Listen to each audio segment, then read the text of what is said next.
Hello there, everybody. Welcome back to Star Wars Lads. This week we are going to be doing our predictions for The Mandalorian finale, chapter 24. We're going to be talking about everything we think might happen in the finale, but of course, we will be talking spoilers for the last episode. So if you have not seen it, make sure you watch that episode, then watch our review of it that we posted Wednesday, and then come back and watch our predictions because we will be diving into all of the details that we think will lead up to ultimately what looks like will be a very big finale. But before we get into our thoughts, make sure you're hitting that like button, you're subscribing to the channel, and you're commenting below and letting us know what you think is going to happen in the finale of The Mandalorian.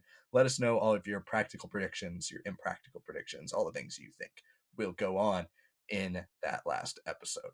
All right, so let's dive in here. We always separate these videos into a couple different topics, and we do have a couple picked out for you today. First, we're going to start with just talking about the ending of that episode. We had at the end of episode 23, chapter 23, Din was captured by Moff Gideon. He was taken away by the Imperial Super Commandos to a holding cell for interrogation by, assumedly, Moff Gideon. So we seem to be getting some type of face-to-face conversation there with them. Then on the other side, we had Bo-Katan leading an escape from the trap that was set outside of the Imperial base back into where the Great Forge was. So we kind of have those two storylines going on at the same time. And on the flip side, we also have the Mandalorian fleet in space. And one of the cliffhangers is when Moff Gideon tells the bombers and the interceptors to go attack the fleet before they are warned about the incoming Imperial attack. So we have all those things to talk about. And Sanak, how do you think the episode will start off in the finale? Do you think we dive right into the kind of the fleet combat? Do you think we catch back up with Bo-Katan? Where do you think this episode is going to be beginning? Personally, just because of how we almost got repeated shots of the armor getting towards the fleet, not really much progresses there. I want to say we're going to start off with the fleet and the ambush. I want to talk about why the ambush kind of happens a little bit more later, but I think we do get to see the initial explosion, almost like it's a trap situation where things just go wrong. Everyone is scrambling. There are five of the Gozanti cruisers that leave Navarro, but when they jump out of hyperspace above Mandalore, there's only four. So I'm curious if there's a little bit of a let's go grab some people while we're here and get this ball rolling at the same time while we're kind of creating this perimeter that Bo-Katan is talking about. Now it's going to be maybe repurposed into bringing in people a little bit more quicker once the word is finally broken through the fleet. I'm sure there's going to be some jamming of communications. I'm sure there's going to be situations where the fleet is just going to be holding on, just dogfight after dogfight. People are just mad dash to survive. It's going to be so haphazard. I mean, Gideon's interceptors and bombers, no matter what, have a huge tactical advantage over everything. It's going to be the cruiser versus all these smaller, faster, deadlier, and mass amounts of starships. So it'll be a different type of uh, warfare. I think the Mandalorians, with their modifications, with their capabilities, they'll be able to hold out pretty well. But it won't be like some of the traditional Star Wars flight space fights that we see. It's going to be almost Return of the Jedi esque, but stalling as opposed to just we have to just throw ourselves at the Star Destroyers to give ourselves a chance. As that's interspersed throughout the episode, I think we definitely pick up immediately in the interrogation room with Din. Without a doubt, I think Gideon's gonna rip off the helmet from Din. He wants to see the guy who's been making his life hell and ruining all his plans. I honestly want to see Din just stripped of all his armor, just keep him in a bodysuit, and then the last thing is just for Gideon, the cherry on top, aha, all right, now what are you without your armor? There's also the possibility that we see as he's being dragged into interrogation, we get to see a little bit more of the extensiveness of Gideon's whole base of operations and what's going on there. And I think that'd be a pretty great way to just showcase just how much he's created. Maybe he's repurposed old places and old Mandalorian stuff from the Clone Wars, from the Night of a Thousand Tears. It'll be pretty interesting to see what a very established land-based base will be versus everything operating out of his light cruiser. Definitely want to see more of the Dark Trooper stuff. It'll be fun. I'm quite excited to see they them going back and forth with everything just going wrong. That point about the Imperial base is a really cool one because we haven't really seen that perspective very often in the show.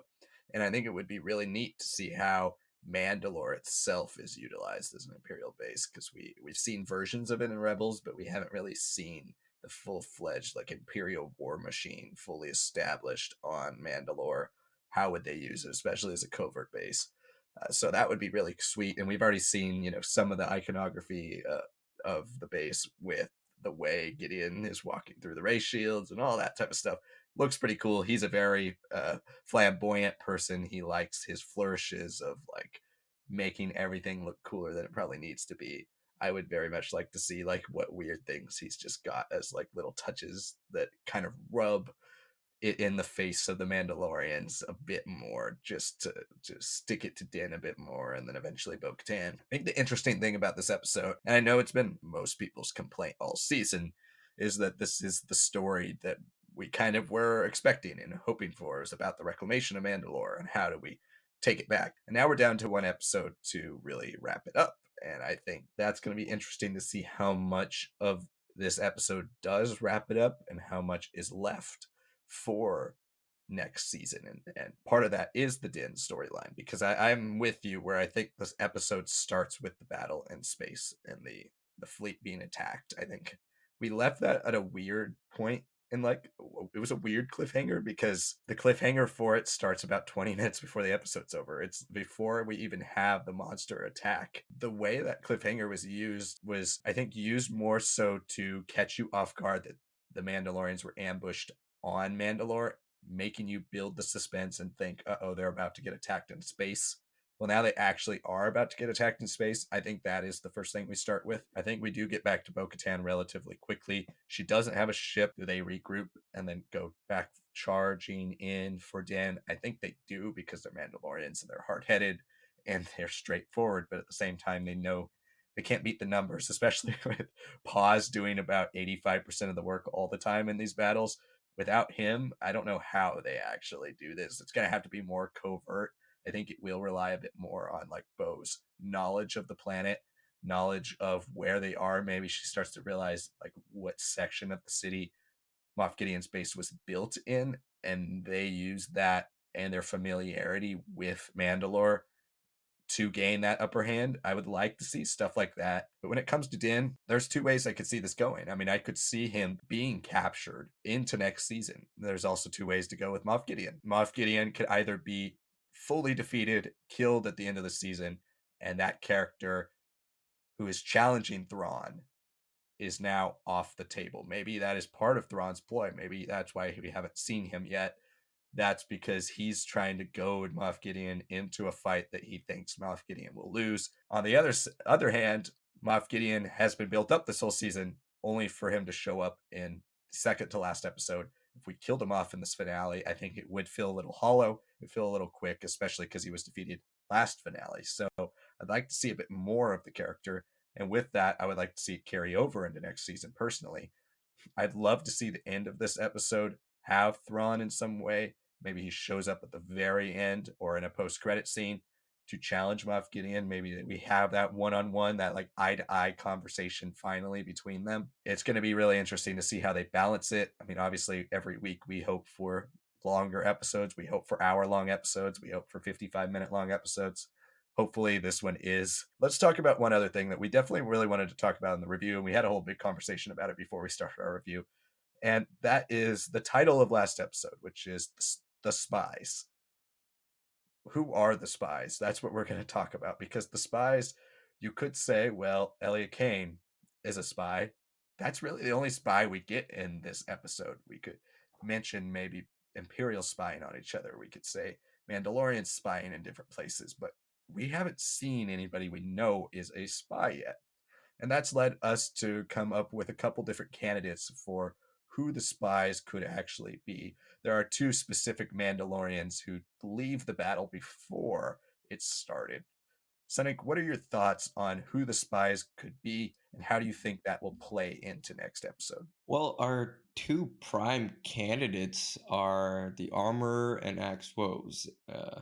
Just as a refresher, the Armor obviously has Bo-Katan's gauntlet, taking these injured Mandalorians to the fleet for attention. And then there's Axe Woves, who, instead of taking the long way around, was able to shoot his way up through the ceiling, through the crack, as guided by Az Vizsla, and manages to get out. And that's the last we see of him. The way they've set up Axe, he could be the more traditional, like, aha, I was with you, Bo, but you know what, I'm not really with you. I'm getting more money from the Empire. I played my role.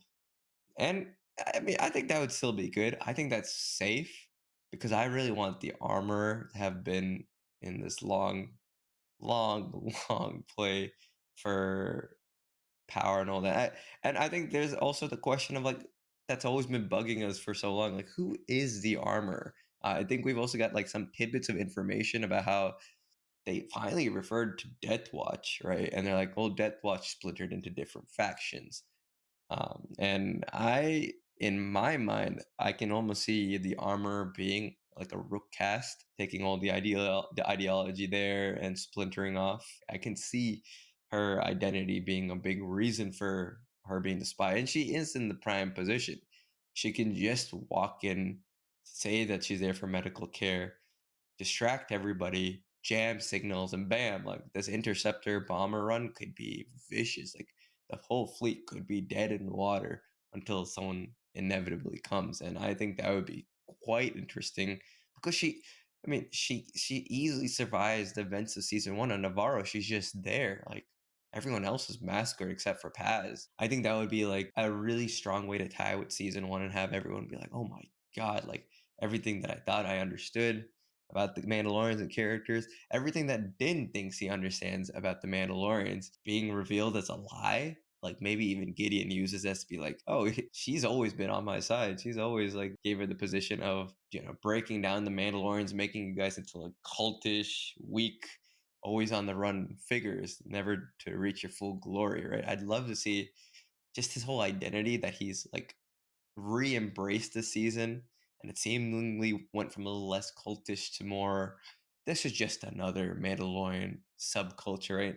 Have that completely shattered. I guess there are the candidates of potentially like the Mandalorian survivors. Uh, I just don't see it. I just don't believe my boy Skinny Pete would ever, you know, tattle on anybody and like break a promise to a friend, right? In my mind, everything the Armorer does here, uh, Axe Woes, getting in contact with Bo-Katan, uh, and I'm assuming he like is able to get onto some sort of craft or some contact with the fleet to be picked away, carried away. If he's there relatively soon after the Armorer, he would be possibly the one to get in touch with Bo-Katan and then maybe bring out the Mandalorian counter to the Interceptors, which would be the Fang Fighters. We haven't seen a single Fang Fighter here, and I think it'd be incredible to see.